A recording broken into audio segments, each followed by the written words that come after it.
എന്റെ ഭാര്യയും കുട്ടിയും വീട്ടിൽ നിന്ന് കാണാതായിട്ടുണ്ട്. ഇന്നേക്ക് ഏതാണ്ട് 8 ദിവസത്തോളായി. ഇതുവരെ വിവരമൊന്നുമില്ല. അന്ന് തന്നെ മിസ്സിംഗ് കേസ് ഉണ്ടായ സമയത്ത് തന്നെ ബാലുശ്ശേരി പോലീസിലും. ഹലോ ഗൈസ്, എല്ലാവർക്കും പുതിയൊരു വീഡിയോയിലേക്ക് സ്വാഗതം. കഴിഞ്ഞ കുറച്ച് ദിവസങ്ങൾ കൊണ്ട് ഫേസ്ബുക്കിൽ ഒരു സ്ത്രീയുടെ ഫോട്ടോ കാണുന്നുണ്ട്. മിസ്സിംഗ് ആണെന്നും പറഞ്ഞു കേട്ടോ. ഷഹല എന്നാണ് അവരുടെ പേര്. 7 വയസ്സുള്ള ഒരു മോനും ഉണ്ട്. ഈ മോനെ ഉൾപ്പെടെയാണ് കാണാതായിട്ടുള്ളത്. അപ്പോൾ ഈ ഒരു മിസ്സിങ് ഇവരുടെ ഭർത്താവ് തന്നെയാണ് ഇങ്ങനെ കാണാനില്ലെന്ന് പറഞ്ഞിട്ട് കൊടുത്തിരിക്കുന്നത്. അപ്പോൾ ഇപ്പോഴാണ് എങ്ങനെയാണ് ഇവളെ കാണാതായത് എന്നുള്ള കഥ പുറത്തു വരുന്നത്. സംഭവം എന്താണെന്ന് വെച്ച് കഴിഞ്ഞാൽ, ഇവളൊരുത്തൻ്റെ കൂടെ ഒളിച്ചോടിയതാണ്. ഈ 7 വയസ്സുള്ള കുഞ്ഞിനെ കൊണ്ട് ഒളിച്ചോടി. ഇവളുടെ ഭർത്താവ് 2 വർഷമായിട്ട് ഗൾഫിൽ പോയി കിടന്ന് കഷ്ടപ്പെടുകയാണ്. ആ ഒരു ഭർത്താവ് അവിടെ പോയി കിടന്ന് കഷ്ടപ്പെടുന്ന സമയത്ത് ഇവളിവിടെ ഏതോ ഒരുത്തനുമായിട്ട്, മൊബൈൽ കടയിലെ ഒരുത്തനുമായിട്ട് അങ്ങ് പ്രണയത്തിലായി. ഈ പ്രണയത്തിലായവനോ അവനും ഉണ്ട് ഭാര്യയും മക്കളും ഒക്കെ. എന്തായാലും അതിൻ്റെ സത്യാവസ്ഥ എന്താണെന്നുള്ളത് ഒരു യുവതി പറയുന്നത് നമുക്കൊന്ന് കേൾക്കാം. ഇവരെ നിങ്ങൾക്ക് എല്ലാവർക്കും ഇപ്പൊ മനസ്സിലായി കാണും. കഴിഞ്ഞ കുറച്ച് ആഴ്ചകളായിട്ട് നമ്മുടെ സോഷ്യൽ മീഡിയയിൽ കിടന്നിട്ട് വട്ടം കറങ്ങി കളിക്കുവാണ് ഈ ചേച്ചിയുടെ മുഖവും ഈ ചേച്ചിയുടെ കുഞ്ഞിന്റെ മുഖം. അതായത് കഥ എന്താണെന്ന് വെച്ച് കഴിഞ്ഞാൽ, ഇവരുടെ പേര് ഷഹനാസ് എന്നാണ്. ഇവർക്കൊരു 7 വയസ്സുള്ള ഒരു മകനുമുണ്ട്. ഇവരുടെ ഭർത്താവ് ഗൾഫിലായിരുന്നു. അതായത് 2 വർഷമായിട്ട് ഗൾഫിലാണ് ഇപ്പോൾ. ഇതിനു മുമ്പ്, കല്യാണം കഴിയുന്നതിന് മുൻപും കല്യാണം കഴിഞ്ഞ സമയത്തും ഈ ഇദ്ദേഹം, അതായത് ഭർത്താവ് നാട്ടിൽ തന്നെ അല്ലാതെ ചില്ലറ പണിയൊക്കെ ചെയ്ത് ജീവിക്കായിരുന്നു കുടുംബമായിട്ട്. അത് കഴിഞ്ഞിട്ട് സാമ്പത്തിക ബാധ്യതയൊക്കെ മൂലം ഇദ്ദേഹം ഗൾഫിൽ പോയി. അത് കഴിഞ്ഞിട്ട് ഇപ്പൊ 2 വർഷം, ലാസ്റ്റ് ഇപ്പൊ കല്യാണം കഴിഞ്ഞിട്ട് ഏകദേശം 8 വർഷത്തോളമായി. കഴിഞ്ഞിട്ട് 2 വർഷത്തിന്റെ ലീവിന് ഇരിക്കവേ ഇദ്ദേഹം നാട്ടിലോട്ട് വരാൻ വേണ്ടി ഇരിക്കുകയാണ്. ആ സമയത്ത് ഭാര്യയോടും കുടുംബത്തിനോടൊക്കെ പറഞ്ഞു, അത് ഞാനിങ്ങനെ ലീവിന് വരാനിരിക്കുകയാണെന്ന് പറഞ്ഞു. എങ്ങനെ വരാനിരിക്കവെയാണ് ഇദ്ദേഹത്തിന്റെ ഭാര്യയെയും കുട്ടിയെയും കാണാനില്ല എന്ന് പറഞ്ഞു. എന്നിട്ട് അദ്ദേഹം കുറെ അന്വേഷണങ്ങളൊക്കെ നടത്തി പോലീസിൽ കേസൊക്കെ കൊടുത്തു. ഇതുവരെയായിട്ട് കണ്ടുപിടിക്കാനായിട്ടില്ല എന്നൊരു ഇതാണ് നിഗമനം വന്നിരിക്കുന്നത്. ഇപ്പൊ ഈ കഴിഞ്ഞ അടുത്ത എനിക്കൊന്ന് നാളെ തിങ്കളാഴ്ചയോടെ എന്തായാലും കേസ് കൊടുത്തിട്ടുണ്ടല്ലോ. അപ്പൊ എന്തായാലും ഒരു കോടതിയിൽ ഹാജരാകുക അങ്ങനെ എന്തെങ്കിലും ചെയ്യും. സംഭവം, ഈ സ്ത്രീ എവിടെ പോയിരിക്കാന്ന് വെച്ച് കഴിഞ്ഞാൽ, ഈ സ്ത്രീ അവിടെ അടുത്തുള്ള ഒരു മൊബൈൽ ഷോപ്പിൽ ഒരു പുള്ളിക്കാരനായിട്ട് ബന്ധമുണ്ടായിരുന്നു. അദ്ദേഹത്തിന്റെ കൂടെയാണ് പോയിരിക്കുന്നത്. അദ്ദേഹത്തിന് 3 കുട്ടികളും ഭാര്യ ഉള്ളതാണ്. നിങ്ങളൊന്ന് ആലോചിച്ച് നോക്കണം. നമുക്കറിയാം, ഇതുപോലെ പ്രവാസികളായിട്ടുള്ള ഒരുപാട് ആൾക്കാരുണ്ടല്ലോ. സ്വന്തം കുടുംബത്തിന് വേണ്ടിയും അല്ലെങ്കിൽ ഭാര്യയും മക്കളെയും ഒക്കെ നോക്കാനൊക്കെ വേണ്ടിയിട്ട് പുറം രാജ്യങ്ങളിൽ പോയി കിടന്ന് കഷ്ടപ്പെടുന്ന ഒരുപാട് ആൾക്കാരുണ്ട്. അവരെന്താ സ്വന്തം കുടുംബത്തിന് വേണ്ടി കഷ്ടപ്പെടുകയാണ്. പക്ഷേ ഈ നാട്ടിൽ ഭാര്യമാരെന്താ ചെയ്യുന്നത്? ഭർത്താവില്ലാത്തതിൻ്റെ ആ ഒരു കുറവ് നികത്താൻ വേണ്ടിയിട്ട് ഏതെങ്കിലും അവന്മാരൊക്കെ ആയിട്ട് അങ്ങ് പ്രണയത്തിലാവുകയും അവസാനം അവൻ്റെയൊക്കെ കൂടെ അങ്ങ് ഒളിച്ചോടി പോവുകയും ചെയ്യും. എല്ലാ സ്ത്രീകളും അങ്ങനെയല്ല കേട്ടോ. ഉണ്ട്, കുറേ അധികം അവളുമാരുണ്ട് ഇങ്ങനത്തെ ഉള്ളത്. ഇപ്പം ഇവളെ പോലെയുള്ളവരൊക്കെ കണ്ടില്ല. ആ ഒരു 7 വയസ്സുള്ള കുഞ്ഞിനെയും കൊണ്ടാണ് അവൾ പോയിരിക്കുന്നത്. അവൾ പോയിരിക്കുന്നവനോ അവനും ഉണ്ട് ഭാര്യയും മക്കളും ഒക്കെ ഉള്ള ഒരുത്തനാണ്. എന്താ പറയേണ്ടത്? എന്താണ് ഇപ്പം ഇവള് പോയിട്ടുണ്ടല്ലോ, ഇവളുടെ ഈ കുഞ്ഞിനെ കൊണ്ട് ഇവൾ ഒളിച്ചോടി പോയിരിക്കുന്നു. ഇവളുടെ വിചാരം ഇവളെ അവൻ ഈ കൊണ്ടുപോയിരിക്കുന്നവൻ അങ്ങ് പൊന്നുപോലെ അങ്ങ് നോക്കുമെന്ന ഇവളുടെ വിചാരം. ആ ഒരു ഉണ്ടാകും, ഒരു പുതുമോടിയുടെ ആ ഒരു ഇതൊക്കെ ഉണ്ടാവും. അത് കഴിയുമ്പോഴത്തേക്കും അവൻ്റെ ആ ഒരു ഇഷ്ടവും പ്രേമവും ഒക്കെ അങ്ങ് തീരും. അന്നവൾ ചിന്തിക്കും, ഞാൻ ഇത് ചെയ്തത് തെറ്റായി പോയി എന്നവൾ ചിന്തിക്കും. എന്താ പറയണ്ടേ? എത്രയെത്ര ഉദാഹരണങ്ങൾ നമ്മുടെ കൺമുന്നിലുണ്ടല്ലേ. പക്ഷെ അതൊന്നും കണ്ടാലും ഒരവളുമാരും പഠിക്കത്തില്ല. എന്താ പറയേണ്ടത്? എന്താണ് ഇതിലൊക്കെ സങ്കടം? എന്താണെന്ന് വെച്ച് കഴിഞ്ഞാൽ, ഈ ഭർത്താവ് 2 വർഷത്തിന് ശേഷം തിരിച്ചു വന്നപ്പോഴാണ് ഈ ഭാര്യ ഇതുപോലെ ഒളിച്ചോടിയിരിക്കുന്നത്. എന്നിട്ട് ആ ഭർത്താവ് വന്നിട്ട് പറയുന്ന കുറച്ച് കാര്യങ്ങളുണ്ട്. നമുക്ക് അതുകൂടെ ഒന്ന് കാണാം. കണ്ടു കഴിഞ്ഞാൽ നമുക്ക് സങ്കടം തോന്നിപ്പോവും. എൻ്റെ പേര് ജയ്സൽ. ഞാൻ കിനാലൂർ ഏഴിയണ്ടി സ്വദേശിയാണ്. ഞാൻ കഴിഞ്ഞ 2 വർഷമായിട്ട് സൗദിയിൽ ജോലി ചെയ്യാണ്.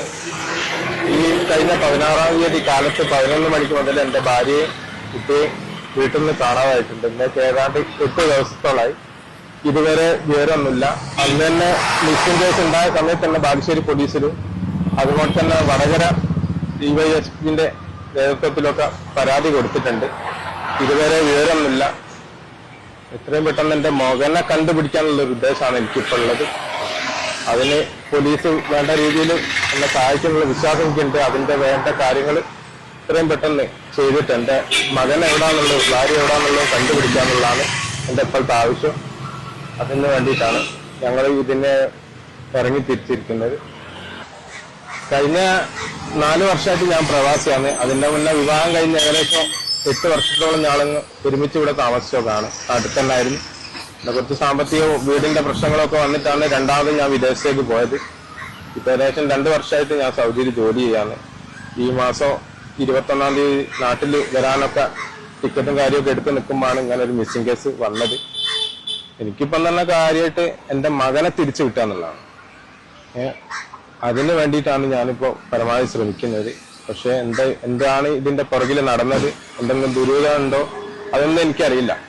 ഞാൻ വീട്ടിൽ വിളിക്കുമ്പോഴോ മറ്റു കാര്യങ്ങൾ സംസാരിക്കുമ്പോൾ ഒന്നും അങ്ങനത്തെ ഒരു പ്രശ്നമോ കാര്യം എന്റെ വീട്ടിലില്ല. വളരെ സന്തോഷപൂർവ്വമാണ് കാര്യങ്ങളൊക്കെ നീങ്ങിപ്പോന്നത്. പ്രത്യേകിച്ച് കഴിഞ്ഞ 2 വർഷം ഞാൻ പറഞ്ഞല്ലോ, ഞാൻ പ്രവാസി ആയതുകൊണ്ട് അങ്ങനത്തെ ഒരു പ്രശ്നങ്ങളോ കാര്യങ്ങളോ ഒന്നും വീട്ടിലില്ല. പിന്നെ ഒരു സുപ്രഭാതത്തിൽ നാട്ടിലേക്ക് വരാമെന്ന് വിചാരിച്ച ഒരാള് പെട്ടെന്ന് ഇങ്ങനത്തെ ഒരു കാര്യങ്ങൾ കേൾക്കുമ്പോൾ മാനസികമായിട്ട് തകർന്നു പോകും.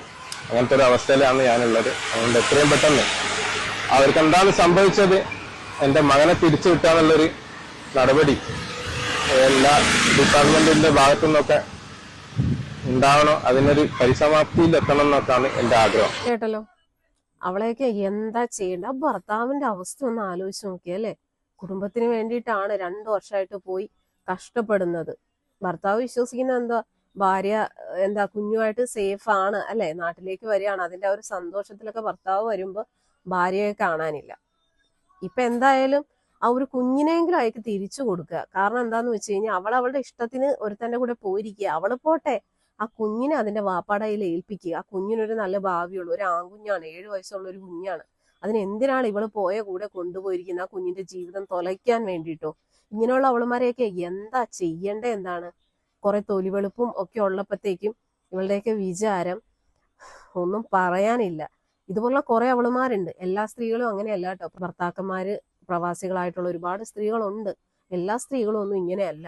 പക്ഷെ ഇവളെ പോലുള്ള ചില വിഷജന്തുക്കളുണ്ട്. ഭർത്താവില്ലാത്ത ആ ഒരു കുറവ് നികർത്താൻ വേണ്ടിയിട്ട് കണ്ണി കണ്ടവന്മാരുടെ കൂടെയൊക്കെ പോകുന്ന. എന്താ പറയണ്ട, എന്താ ഇവളെയൊക്കെ. ഇപ്പൊ ഇതുവരെ ഇവൾ എവിടെയൊക്കെയാണ് പോയിരിക്കുന്നത് എന്നുള്ളത് അന്വേഷിച്ച് കണ്ടെത്താനായിട്ടില്ല. അവളും അവനും കൂടെ എവിടെയോ പോയി ഒളിഞ്ഞിരിക്കുകയാണ്. എന്തായാലും എവിടെ പോയി ഒളിച്ചിരുന്നാലും ഇവളെ പിടിക്കുക തന്നെ ചെയ്യും ഇവളെ. എന്നിട്ട് ആ കുഞ്ഞിനെ അതിന്റെ വാപ്പാടെ കയ്യിൽ ഏൽപ്പിക്കുക. അതിന് വേണ്ടിയിട്ടുള്ള കാര്യങ്ങൾ, നിയമ നടപടിയും കാര്യങ്ങളൊക്കെ ഉണ്ടാവട്ടെ. എത്രയും പെട്ടെന്ന് അവളെ കണ്ടെത്തട്ടെ. കാരണം ആ കുഞ്ഞിനെ അതിന്റെ വാപ്പാടെ കയ്യിൽ ഏൽപ്പിക്കണം. നിങ്ങൾക്ക് എന്ത് തോന്നുന്നു? ഇതുപോലുള്ള ഡാഷും മക്കളെയൊക്കെ എന്താ പറയേണ്ട? എന്താ വായിൽ നല്ല പുളിച്ചതാണ് വരുന്നത്. പക്ഷെ നമുക്ക് ചാനലിലൂടെ പറയുന്നതിനൊക്കെ ഒരു പരിധി ഉണ്ടല്ലോ. അതുകൊണ്ട് ഞാൻ ഈ ഒരു രീതിയിൽ മാത്രമേ സംസാരിക്കുന്നുള്ളൂ. എന്താ പറയണ്ടേ, ഇപ്പൊ കൂടുതലും സ്ത്രീകൾക്കാണ് കൂടുതലും വിഷമം. കൂടുതൽ പുരുഷന്മാരെ അപേക്ഷിച്ച് സ്ത്രീകളാണ് ഇപ്പോൾ മുൻപന്തിയിൽ നിൽക്കുന്നത്. കുറച്ച് ദിവസങ്ങൾക്ക് മുന്നേ ഇതേ രീതിയിൽ ഒരു ഭാര്യ കാരണം ഒരു ഭർത്താവ് മരിച്ചിട്ടുണ്ടായിരുന്നു. അതെന്താ സംഭവം എന്താന്ന് വെച്ച് കഴിഞ്ഞാൽ, ഭർത്താവ് ഒരു ബസ് കണ്ടക്ടർ ആയിരുന്നു. ഭാര്യ പ്രവാസിയായിട്ട് പോയി. അവിടെ ചെന്ന് ഗൾഫിൽ അവിടെ ചെന്ന് ഏതോ ഒരുത്തനുമായിട്ട് ഇഷ്ടത്തിലാവുന്നു. അവസാനം ഇതുപോലെ തന്നെ ഒരു കുഞ്ഞുണ്ടായിരുന്നു. അത് ഈ അച്ഛന്റെ കൂടെയായിരുന്നു. അവസാനം ഇവള് കേസും കാര്യങ്ങളൊക്കെ ആയിട്ട് ആ കുഞ്ഞിനെ ആ അച്ഛന്റെ കയ്യിൽ നിന്ന് മേടിച്ചെടുത്തു. ആ ഒരു സങ്കടം സഹിക്കാനാവാതെ ആ ഒരു വ്യക്തി മരിച്ചു. ആ ഒരു വാർത്ത ഭയങ്കരമായിട്ട് വൈറലായിരുന്നു കേട്ടോ. ഇപ്പൊ കൂടുതലും സ്ത്രീകൾക്കാണ് വിഷമം കൂടുതൽ, ഇരിക്കപ്പുറത ഇല്ലാത്തത്. ഇങ്ങനെയൊക്കെ ചെയ്യുന്നവളമാരെയൊക്കെ എന്താ ചെയ്യേണ്ടതെന്ന് നിങ്ങൾക്ക് എന്തു തോന്നുന്നു? ഇതുപോലുള്ള സ്ത്രീകളെയൊക്കെ നമ്മൾ എന്താ പറയേണ്ടത്? എന്താണ്